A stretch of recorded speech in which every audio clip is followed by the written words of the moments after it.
మీరు హనుమాన్ ఉపాసకులు ఎప్పటి నుంచో ఎన్నో కార్యక్రమాలు చేశారు. హనుమంతుడికి చాలా దీక్షగా ఎన్నో సేవా కార్యక్రమాలు కానీ లేకపోతే పూజలు కానీ ఎన్నో నిర్వహించారు.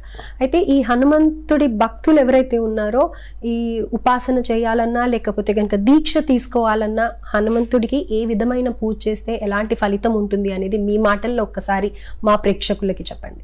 తప్పకుండా తల్లి, తప్పకుండా చెప్తాను. మామూలుగా హనుమద్వ్రతం, హనుమద్ దీక్ష, ఆంజనేయ స్వామి దీక్ష అని మనం పెట్టుకుంటాం. హనుమంతుడి యొక్క దీక్ష తీసుకోవాలి అనుకున్నప్పుడు సాధారణముగా ఏమవుతుంటుంది అంటే మేలో హనుమత్ జయంతి మామూలుగా వస్తుంది. ఆ హనుమత్ జయంతికి దీక్ష పూర్తి అయినట్టుగాను 41 రోజు మండలము పూజ అయిపోయేట్టుగాను, ఒకవేళ లేకుంటే ఆంజనేయ స్వామిది పుట్టినరోజు సందర్భముగా హనుమత్ జయంతి రోజు ప్రారంభము మాల వేసుకొని హనుమత్ దీక్ష తీసుకొని 41 రోజు ఉండడము గాని జరుగుతూ ఉంటుంది. ఇది 2 విధానాలు మామూలుగా.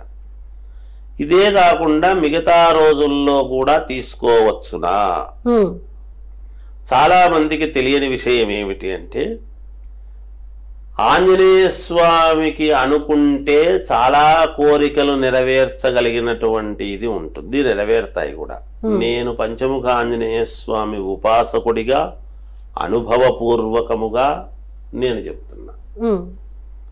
ఎందుకు ఆ మాట అంటున్నాను అంటే మామూలుగా మనం ఎప్పుడైనా తీసుకోవచ్చు దీక్ష అనేది. అయితే ఏ మంగళవారము ఏమిటి తీసుకునేటువంటి వ్యక్తి ఏ ఇష్టితో ఏ కోరిక మేరకు అనేటువంటిది చూసుకొని ఎలా పాటిస్తే బాగుంటుంది అనేటువంటిది ఒక నియమమైనటువంటి విధానం ఉన్నది.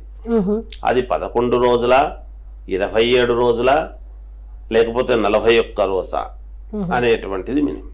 11, 27 అంటారా? 11 రోజులు, 27 రోజులు, మామూలుగా 21 అంటుంటారు కాదా? 27 రోజులు, తర్వాత మామూలుగా 41 రోజు. ఇలా మండలం అనేటువంటిది ఒకటి. ఈ మండలము దీక్ష ఒక పద్ధతిగా అనుకున్నంత వరకు ఉండటములో ఏమిటయా ఆంజనేయ స్వామి యొక్క ఇది తీసుకుంటే ఏం జరుగుతుంది అంటే,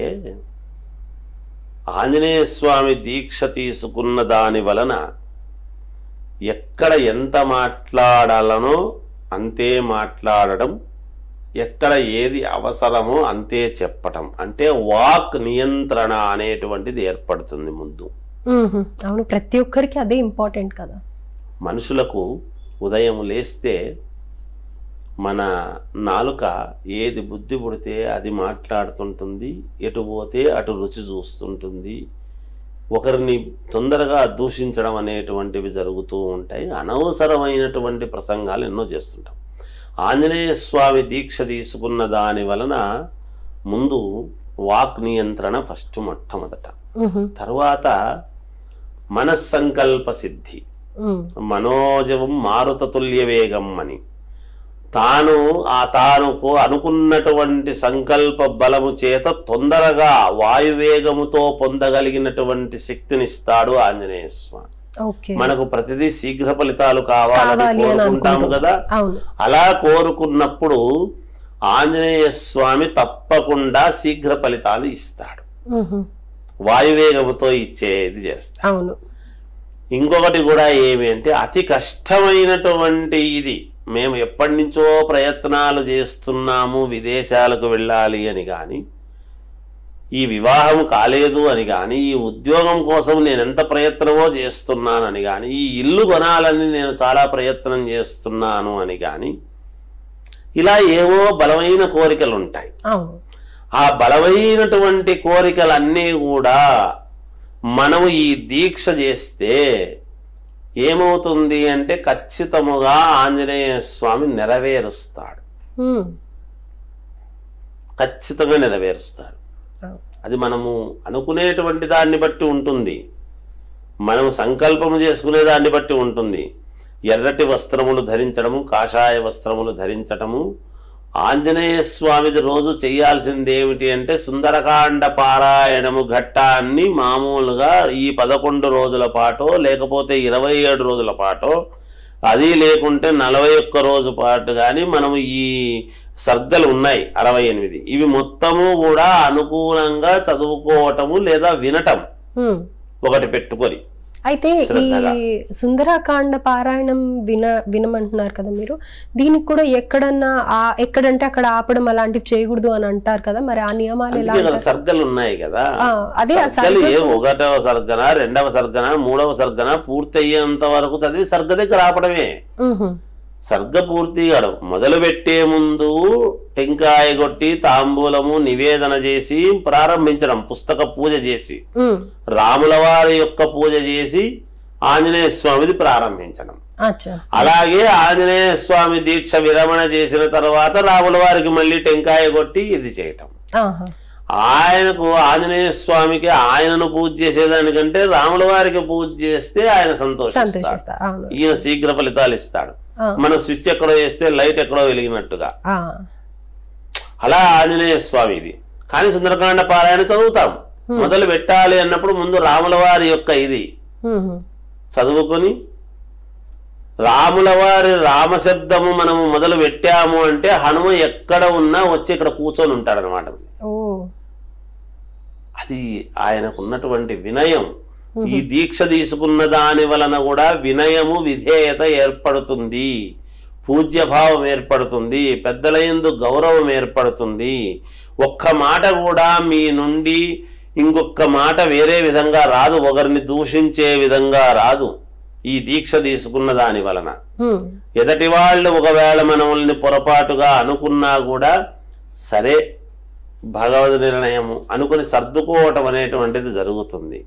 ఆంజనేయ స్వామి దీక్ష తీసుకున్న వాడి యొక్క గొప్పతనము అలా దశ దిశలా వ్యాప్తమై ఆయన ఎలాగైతే శతయోజన విస్తీర్ణమని ఎగరగలిగినాడో వీళ్ళ యొక్క ప్రతిభ కూడా అలా దిగ్దిగంతాలకంతా కూడా వ్యాప్తి చెందుతుంది అని ఒక విధానం ఉన్నది. అందువలన ఆంజనేయ స్వామి యొక్క దీక్ష తీసుకుంటే చాలా అంటే చాలా ఉపయోగాలు, ఎన్నో రకాల ఉపయోగాలు ఉన్నాయి తల్లి.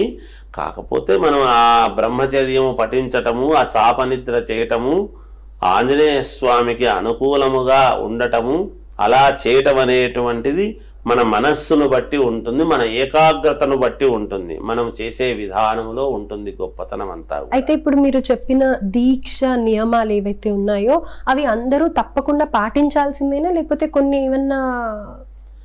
ఇవి పెద్దగా పాటించలేనివి ఏమి కాదు. మనకు కోరికలు నెరవేరాలి అంటే తప్పకుండా పాటించాలి కదా. అందుకే మనం మన సంకల్పమే బలంగా ఉండాలి కదా. నాకు మళ్ళీ అడ్జస్ట్మెంట్లు ఉన్నాయి అంటే ఎలా? కాదు, మన కోరిక బలంగా నెరవేరాలి అంటే పరిపూర్ణముగా ఇవి ఏమి పెద్ద సంగతి, బ్రహ్మచర్యము పఠించటము, చాపనిద్ర చేయటము, ఫుడ్, ఇవి ఏముంది, తక్కువ సాత్వికమైనటువంటి ఆహారం తీసుకోవటం, రాముల వారిని రోజు మొదలు పెట్టే ముందు రాముల వారిని కీర్తించటము, ఆంజనేయ స్వామిది చేసుకోవటము, సుందరకాండ ఇలా చేస్తూ ఉంటే తప్పకుండా ఖచ్చితముగా పూర్ణ ఫలాలు అందుకుంటారు కాక. ధన్యవాదాలు గురు. అయితే ఇప్పుడు నేను నా పర్సనల్గా నేను మీతో మాట్లాడే సంభాషణ, నేను ఎప్పుడో ఏదైనా షూట్ క్యాన్సిల్ అయినా లేకపోతే మీతో నేను అనుకుంటూ ఉంటాను, గురువుగారు ఎంత నిదానంగా మాట్లాడతారు, అసలు కోపం అనేది రాదు, ఇలా అనుకుంటూ ఉంటాను. అయితే మీరు హనుమాన్ ఉపాసకులుగా మీరు అలానే ఉన్నారు. అసలు ఎప్పుడు మీరు పర్వాలేదమ్మా ఇలానే మాట్లాడతారు తప్ప వీడియోలో ఎలా అయితే అందరూ ప్రజలు చూస్తూ ఉంటారో మీరు అంత వినయంగా అంతలానే మాట్లాడతారు తప్ప మీ నుంచి ఎప్పుడు కూడా ఒక మాట అటు ఇటుగా రాదు. అంతేకాదమ్మా, నెమ్మదిగా మాట్లాడటం ఒకటి, తర్వాత ఆలస్యమైంది అనేటువంటి పదం వాడుతుంటాను ఎక్కువగా, తెలుగు పదం. ఇంగ్లీష్లో దాన్ని ఇంకొక దానికి కూడా దారితీసి ఎక్కువ శాతము మనము మంచిదేదో అదే మాట్లాడాలి, మనము వేరేది మాట్లాడొద్దు గాక.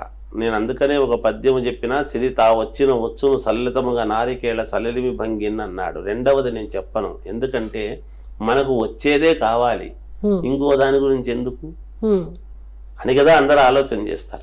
అందుకని మనం ఏదైనా కూడా నిదానము నిబ్బరము, మనము ఇంకొకరికి మనము చెప్పాల్సినటువంటి వాళ్ళము ఎన్నో జరుగుతూ ఉంటాయి. ఇప్పుడు నేను ఎంతో మందితో మాట్లాడుతూ ఉంటాను కదా, సడన్ గా ఏదో ప్రాబ్లం వస్తుంది, షూట్ క్యాన్సిల్ అయింది, అయ్యో ముందే చెప్పాలి కదమ్మా, అలా ఎలా అవుతుంది. నేను మీకు ఒక గంట ముందర 15 నిమిషాల ముందర కూడా చెప్పిన రోజులు ఉన్నాయి, గురువు గారు ఇవాళ కుదరట్లేదు అంటే, అయ్యో అలాగా అమ్మా, పర్వాలేదమ్మా, చూసుకోండి, ఇంతే మాట్లాడతారు తప్ప మీ నుంచి అసలు ఎప్పుడు కూడా ఎందుకమ్మా ఎక్కువ ఇబ్బంది ఉండదు. మీ ఎవరి తప్పు ఉండదు కదా. సమాజంలో ఎప్పుడూ కూడా 2 చేతులు కలిస్తేనే చప్పట్లు. అందరము బాగుండాలని శ్రేయస్సు కోరే మాకే కోపం వస్తే ఇంకా మనం సమాజానికి మనం ఏం చెప్తున్నట్టు, ఏమి విలువనిస్తున్నట్టు? కోపం ఎందుకు తల్లి? ఎవరి మీద కోపము? పొరపాట్లు ఎవరి జీవితంలోనైనా జరుగుతూ ఉంటాయి, చిన్న చిన్నవి. ఎందుకంటే కెమెరామెన్ వాళ్ళ తప్పు కాదు, ఏదైనా చిన్న ఇది జరిగింది, ఇబ్బంది కుదరదు, అందుకు ఇంకొకరిని కోపడితే లాభం ఏమిటి? దానివల్ల ఎందుకు? అవసరం ఏమిటి? కోపం వల్ల అవసరం ఏమిటి? ఏం సాధిస్తాం? కోపం ఇలానే అంటారు గురువు గారు, అస్సలు కోపం రాదు, లేదా అయ్యో అనరు, నెగటివ్ వర్డ్స్ ఉండవు అనమాట. ఇప్పుడు మీకు వీడియోలో ఎలా కనిపిస్తున్నారో, ఎలా మాట్లాడుతున్నారో, నేను ఎప్పుడు కాల్ చేసినా ఏదన్నా ఇబ్బంది ఉంది గురువు గారు క్షమించండి, అసలు ఆ మాట కూడా రాదు. ఇబ్బంది ఉంది అని అనగానే అయ్యో పర్వాలేదమ్మా, మీ పని చూసుకోండి, మళ్ళీ మరుసటి రోజు పెట్టుకుందాము అని అంటారు తప్ప అసలు కోపం అనేది రాదు.